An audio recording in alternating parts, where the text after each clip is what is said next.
ముస్లింల మీద దాడి. 10 ఏళ్ల నుంచి మన దేశంలో ముస్లిం మైనారిటీలు అభద్రతతో జీవిస్తున్నారు. దాదాపు 25 కోట్ల జనాభా ఉంటుంది. స్వతంత్ర పోరాటం కాలంలో హిందువులు, ముస్లింలు, సిక్కులు, పార్సీలు అందరూ కూడా యథాశక్తి స్వతంత్రం కోసం కృషి చేశారు. వీళ్ళు ఈ రోజున ముస్లిం అంటే టెర్రరిస్ట్ అని, కాశ్మీర్ వ్యక్తి అని టెర్రరిస్ట్ అని వాళ్ళని ఐసోలేట్ చేసే కార్యక్రమం జరుగుతుంది. బెదిరిస్తున్నారు. ఎన్ఆర్సీ, సిఏఏ పేరుతో బెదిరిస్తూ ఉన్నారు.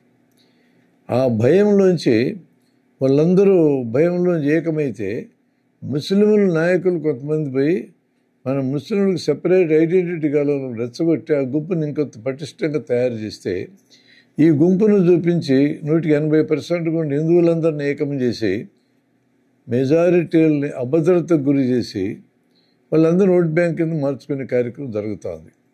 ఒక విషయం ఎవరైనా ఆలోచించాలి. ముస్లింల్ని భయపెడితే, ముస్లింల్ని అభద్రతకు గురి చేస్తే అది ముస్లింలకే నష్టం, హిందువులకి నష్టం ఉండదు అనుకోవటం అంత భ్రమ ఇంకోటి భూమి మీద లేదు. తరిమితే ఎక్కడికి వెళ్తారు? ముస్లింలైనా మైనారిటీలు ఎవరైనా ఇలా నచ్చని వాళ్ళని తరిమితే మొదట్లో భయపడతారు, తగ్గి ఉంటారు. ఎవడో తెక్కోడు తయారై ఎటు చచ్చేదే కదా, తిరగబడితే ఎలా ఉంటుంది అనుకుని కానీ మారితే వాడు ఎంత ప్రమాదం కింద మారుతాడు. 5-6 లక్షలు ఉండే ఒక సిటీలో ఒక ముస్లిం మైనారిటీ లేదా క్రిస్టియన్ మైనారిటీ ప్రభుత్వానికి వ్యతిరేకంగా మారి, హిందువులకు వ్యతిరేకంగా మారి, అర్ధరాత్రి చిక్కిన హిందువుని పట్టుకొని చంపేస్తున్నాడు అనానిమస్గా, గుర్తు తెలియకనంటే ఒక్క హిందూ బజార్లో తిరగలడా ప్రశాంతంగా? అంటే వీళ్ళు ముస్లింలను వెంటాడటం అని ఫైనల్గా హిందువులకు ఇబ్బంది కలిగించేటట్టు తయారైంది. ఇప్పుడు ముస్లింలు భయపడవచ్చు, రేపు పొద్దున అందరు అభద్రతతో బతకాల్సి వస్తాయి.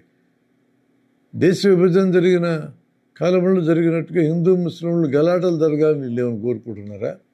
అలా కోరుకుంటున్నారని అనుకునే అనుమానాలు వస్తాయి ఎవరికైనా. ప్రశాంతంగా అందరూ కలిసి బతుకుతున్న దేశంలో చిచ్చెందుకు పెడతారు కులం పేరుతో, మతం పేరుతో? ఎవడు మతమోడు పాటించుకుంటాడు, ఎవడు కులమోడు పాటించుకుంటాడు. ఇష్టం, రాజ్యాంగం ఇచ్చిన హక్కు అది. గర్వాభిసన ఒకటి పెట్టారు, ముస్లింల కింద కన్వర్ట్ చేస్తున్నారండి. ఎందుకు కన్వర్ట్ చేస్తారండి? హిందువుల్లో ఉన్న దిక్కుమాల కుల వ్యవస్థ వలన వివక్షకు గురైతే పోయి ఉండొచ్చు. పిలవండి వెనక్కి. గర్వాభిస రావడానికి ఎవరికి అభ్యంతరం? నాలాంటి హిందువులందరికీ కూడా అభ్యంతరం ఏం లేదు. మేమందరం దాన్ని ఆహ్వానిస్తాం. అయితే వాపసు వచ్చేటోడు ఏ కులంలో పెడతా వాళ్ళని?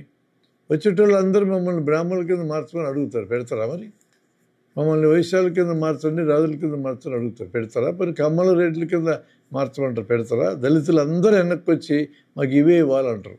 మాకు శాస్త్రి, శర్మ, శ్రేష్ఠి, చౌదరి, రెడ్డి అని పేర్లు ఏమంటారు, పెడతారా? ఒప్పుకుంటారా? మరి మరలా ఈ పనికి మన కుల వ్యవస్థలోకి రావడానికి గర్వాభిష ఎందుకు రావాలనుకుంటే మనం ఏం చెప్పాలి వాళ్ళకి? మతం సామరస్యంగా ఉండాలంటే బయటికి తరిమేసే కార్యక్రమం చేయకూడదు. ఏం మరి దేవాలయాలు కట్టడానికి దళితులు కావాలా, ముస్లింలు అందరూ కావాలా? దేవాలయంలో దేవుడిని చూడడానికి ఎవరు రావడానికి లేదు. ఇట్లాంటి వివక్షలు మనం పెట్టుకునేందుకే కదా ఈ దరిద్రం అంతా జరుగుతూ ఉండేది. అందువలన ఈరోజు డీజిల్ ధరలు పెరిగినా, పెట్రోల్ ధరలు పెరిగినా ఎక్కువ కట్టేది ఎవరు? 80% హిందువులే కడతారు. ఎక్కువ కార్లు నీళ్ళకే, వాళ్ళకేం ఎక్కువ లేవు. నిరుద్యోగం పెరిగితే ఎవరికి ఎక్కువ నష్టం? ధరలు పెరిగితే ఎవరికి ఎక్కువ నష్టం? సంక్షేమ పథకాలు జరగకుండా పోతే ఎవరికి ఎక్కువ నష్టం? బ్యాంకులు డబ్బులు దాచుకుంటే బ్యాంకులను పట్టుకెళ్ళి 25 లక్షల కోట్లు ఈ దేశంలో దొంగలకంత ఇచ్చేస్తే వాళ్ళ పేర్లు కూడా బయట పెట్టుకుని తిన్నేయాలని చెప్పి 25 లక్షల కోట్లు వదిలేస్తే ఎవరికి నష్టం? ఎక్కువ నష్టం ఎవరికి? ఎక్కువ నష్టం హిందువులకి. ఇక్కడ కానీ అది తీవ్రమైపోతే ఆ సమస్య, బయట దేశాల్లో మన హిందువులు చాలామంది బతుకుతున్నారు. అక్కడ కానీ దాడులు మొదలైతే వాళ్ళందరూ తిరిగి వెనక్కి వస్తే మనం భరించగలమా? అక్కడ దాడులు జరిగితే మనం ఒప్పుకుంటామా? మరి అక్కడ దాడులు జరిగితే ఒప్పుకోకపోతే ఇక్కడ ఎందుకు ఒప్పుకోవాలి? బయట బంగ్లాదేశ్ నుంచి, ఆఫ్ఘనిస్తాన్ నుంచి, పాకిస్తాన్ నుంచి వచ్చిన ముస్లింలు తప్ప ఎవరైనా వస్తే మేము తీసుకుంటాం అంటున్నారు. ముస్లింలు కూడా హింస పెట్టే సందర్భాలు ఉన్నాయి ఆ దేశాల్లో. మరి వాళ్ళు బయటకు వస్తే తీసుకోరు. పక్కన బర్మా నుంచి బయటకు వస్తున్నారు రోహింగ్యాలు, అక్కడ దాడులు జరిగితే. వాళ్ళు ముస్లింలు కాబట్టి మనం తీసుకోము. మరి శ్రీలంకలో తమిళుల మీద దాడులు జరిగితే తమిళులు తమిళనాడు వస్తున్నారు, వీళ్ళు హిందువులే కదా, వీళ్ళు ఎందుకు తీసుకోకూడదు? అసలు ఆ చట్టం ఎంత అసంగతంగా ఉంది అసలు. ఈరోజు ఆ చట్టం నేరుగా ముస్లింలకు నష్టం కలిగించేది, హిందువులకు లాభం కలిగించేది కాకపోవచ్చు. మత ప్రాతిపదికనే పౌరసత్వాన్ని నిర్వచించటం కానీ మొదలెడితే రేపొద్దున ఇదివరకు జర్మనీలో హిట్లర్ ముక్కలు చేసినట్టుగా ప్రతి ఒక్కరిని కాగితం చూపించని అడగడం, కాగితం చూపకపోతే నువ్వు బయట నుంచి వచ్చే పారిపో బయటకు అనడం, ఏమీ లేకుండానే ఏదైనా చిన్న కామెంట్ చేస్తే పో పాకిస్తాన్ అంటున్నారు. ఎవరిది లబ్బసమ్మా ఇది? హిందువులది, క్రైస్తవులది, ముస్లిం అందరిది, సిక్కులది అందరిది దేశం, అచ్చం హిందువులదేం కాదు. బయటికి పో, పాకిస్తాన్కి పో, అదో కామెంటు, మూకదాడులు కార్యక్రమము, ఏమి అక్కడ లేని దానికి అఖలాక్ అనేవాడి ఫ్రిడ్జ్లో మేక మాంసం ఉంటే ఆవు మాంసం అని చెప్పి ఒక ఎమ్మెల్యేని ప్రచారం చేసి మూకల్ని దాడి చేసి చంపిస్తారని అడు కొడుకు సైన్యంలో పనిచేస్తున్నాడు. మన పిల్లలందరూ పోయి బార్డర్లో కాపాడేది, లోపల మాత్రం అభద్రతకు మనకు గురయ్యేది. ఇది ఎక్కడ పద్ధతి అండి?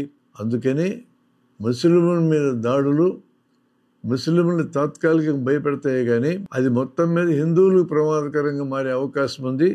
అందుకని హిందూ మిత్రులారా గుర్తుపెట్టుకోండి, ఈరోజు మైనారిటీల మీద ఈ ప్రభుత్వాలు దాడులు చేయటం అనేది, బుల్డోజర్లు ప్రయోగించడం అనేది మైనారిటీలు మాత్రమే ఇబ్బంది పెట్టేది కాదు, ఫైనల్గా మెజారిటీగా ఉన్న హిందువులు మొత్తాన్ని ఇబ్బంది పెట్టే కార్యక్రమం అవుతుంది.